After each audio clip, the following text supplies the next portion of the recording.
Well, I am so hot and trying to cool off. I usually don't do milk, but I usually try to get a milkshake before I go in to try to keep my weight on and so I don't wake up hungry in the middle of the night. But today I had a big, humongous lunch. I went to Dos Cantinos and had a salmon avocado sandwich, salad with fried plantain, and I had 2 beers because it was hot and I deserve that. I've been on my grind. Do you know I've only been in the shelter 2 weeks? I went into the shelter doing the comeback challenge. That's awesome. 2 weeks. It feels like I've been in here for months. Wow. Inspiration for daily living just put me on blast. I'm so touched, moved, and inspired because this means my work is not in vain. It's a coach's job to fire up another person the same way Tony fired me up. Oh, Lord have mercy. Whew. So, bed check is at 10. When I wake up at 3, I can take a shower. Oh, I don't know how to do all that. I can just get dressed, and around 5 o'clock, I'm out the door in the morning. Then I got to come back at 10 o'clock and catch up with my caseworker to get the appointment for psych and also get another bed ticket for the next week.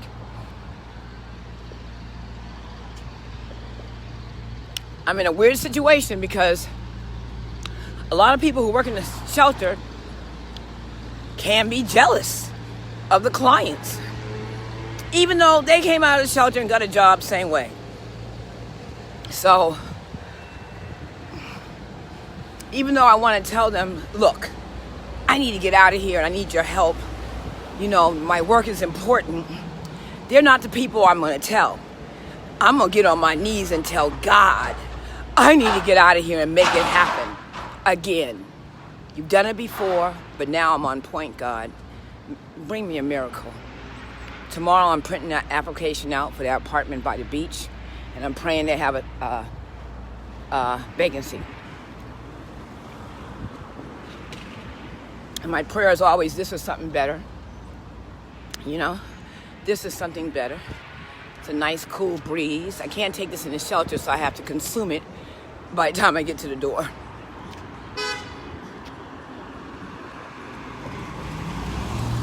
Oh. So, if anybody wants to send me gift cards for Subway, I eat at Subway because they have food. They chop the food up soft enough where I can eat it. They'll chop up salads for me. I can get an egg sandwich in there and yam that down. What about the hotel? Oh, God, it's so nice, isn't it? I'll be back there at 6 in the morning. We leave here. We can leave here at 5. I found out. And so tomorrow, I'm gonna go back at 6. Have a continental breakfast. I want to lay down and go to sleep, but I'm afraid I'm gonna miss all my appointments. I just can't do it right now. I can't rest. But God, I'll get my rest up in here tonight because I'm tired. Last night I didn't sleep well because it was very hot. And one of the women was complaining, and she's a foreigner, so she got a weird accent. And she was just going on and on and on. I said, what is she talking about? She's complaining it's too hot. I said, well, you know, it's hot in the street. She could be out in the street sleeping, or she could be up in here safe working on her housing. You know, you got to man up, man. If you're hot, take a cold shower. Get some powder. But you got to pull it together when you're in the shelter. You can't bitch and moan about every goddamn thing. It's not a hotel. It's a shelter.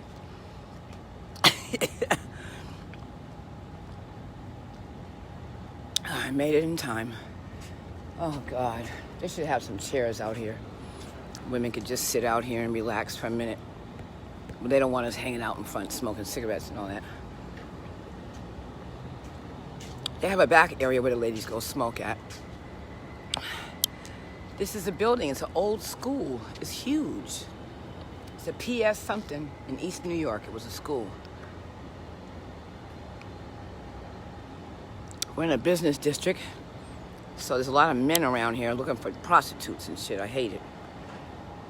They're always driving by saying, hey, baby, you know. I want to say, I'm not your baby. I'm Queen Raw, your motivational speaker from the hood. Sometimes I do tell them that.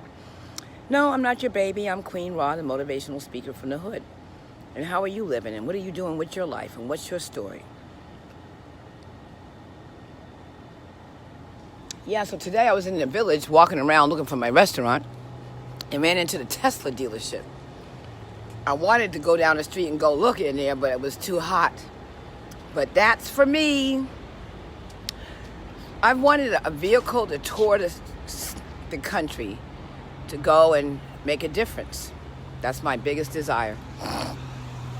And I know now that I'll have it. I'll probably just write Tesla a letter and give them my idea and see if they just give me one. There's no reason why they can't give me one. That'd be great promotion for them. Oh my God. How did we go from Tesla to Mazda? Let me block your ass. You're a troll. Just gonna block you. I'm gonna block you, Dylan. You don't go from Tesla to fucking Mazda. Tesla is a sustainable vehicle that runs on electricity. Sometimes I want, as long as you've been following me, you don't get it? Is something mentally wrong with you? Or are you just fucking with me, trying to break my train of thought? Because it's not going to happen, demon. Because that's what you are. Demons break spiritual warriors' thought and stop the work. Now I just outed you. You are a demon in my life, and I dispel you. Interrupting me with bullshit. Ain't no hope, get it, I'm getting it. There's not anything blocking me but my mindset. I'm walking into Tesla, asking them how much. I'm not even going to do that. I'm going to write them a letter and tell them my idea and say, how about it? You want to sponsor the car or what? Do something for Black Lives Matter. Give me a car, man. And I'll give you a shout out every goddamn day.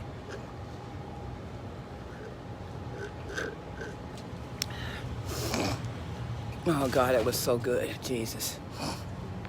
Oh, man. I'm in no hurry to go in this hot place. I got a little charge on my phone. I'm going to plug in my headphones and listen to Jim Rohn today. Anybody in here listening to Jim Rohn yet? Say aye. Who's listening to Jim Rohn on YouTube? Say aye. Who's reading the books by Jim Rohn?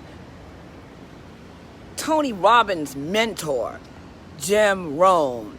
Who's listening to him? Say aye. Out of 90 people, how many people are on? There's Amber is. Ain't he awesome? The little man from a little potato farm in Idaho.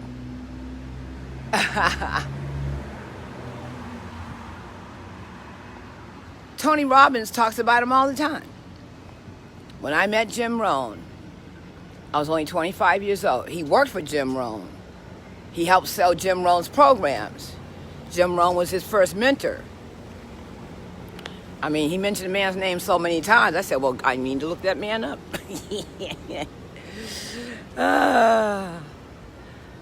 Jim Rohn, Les Brown, Bob Proctor, the guys who wrote Chicken Soup for the Soul. I met them and hugged them. I know them. I met Bob Proctor. Let me tell you about some of these people. I met Bob Proctor, and you know what his organization did? They called me in my SRO in downtown LA and tried to sell me a $4,000 coaching program. And I'm telling them, I am broke, I'm on a fixed income, and I live in a shit neighborhood. I don't have $4,000. I ain't seen $4,000 in a long time, and I ain't going to see it and give it to you. He pissed me the fuck off. And he got 400 streams of income. And he can't give a program away or give somebody something. Jack Canfield is one, a sweetheart. And his partner, Mark Hansen and Jack Canfield, yep. All of them are amazing.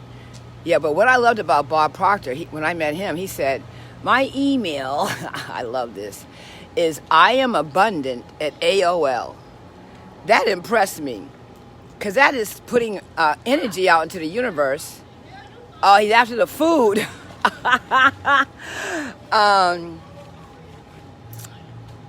So, I'm tired. I'm going to bed.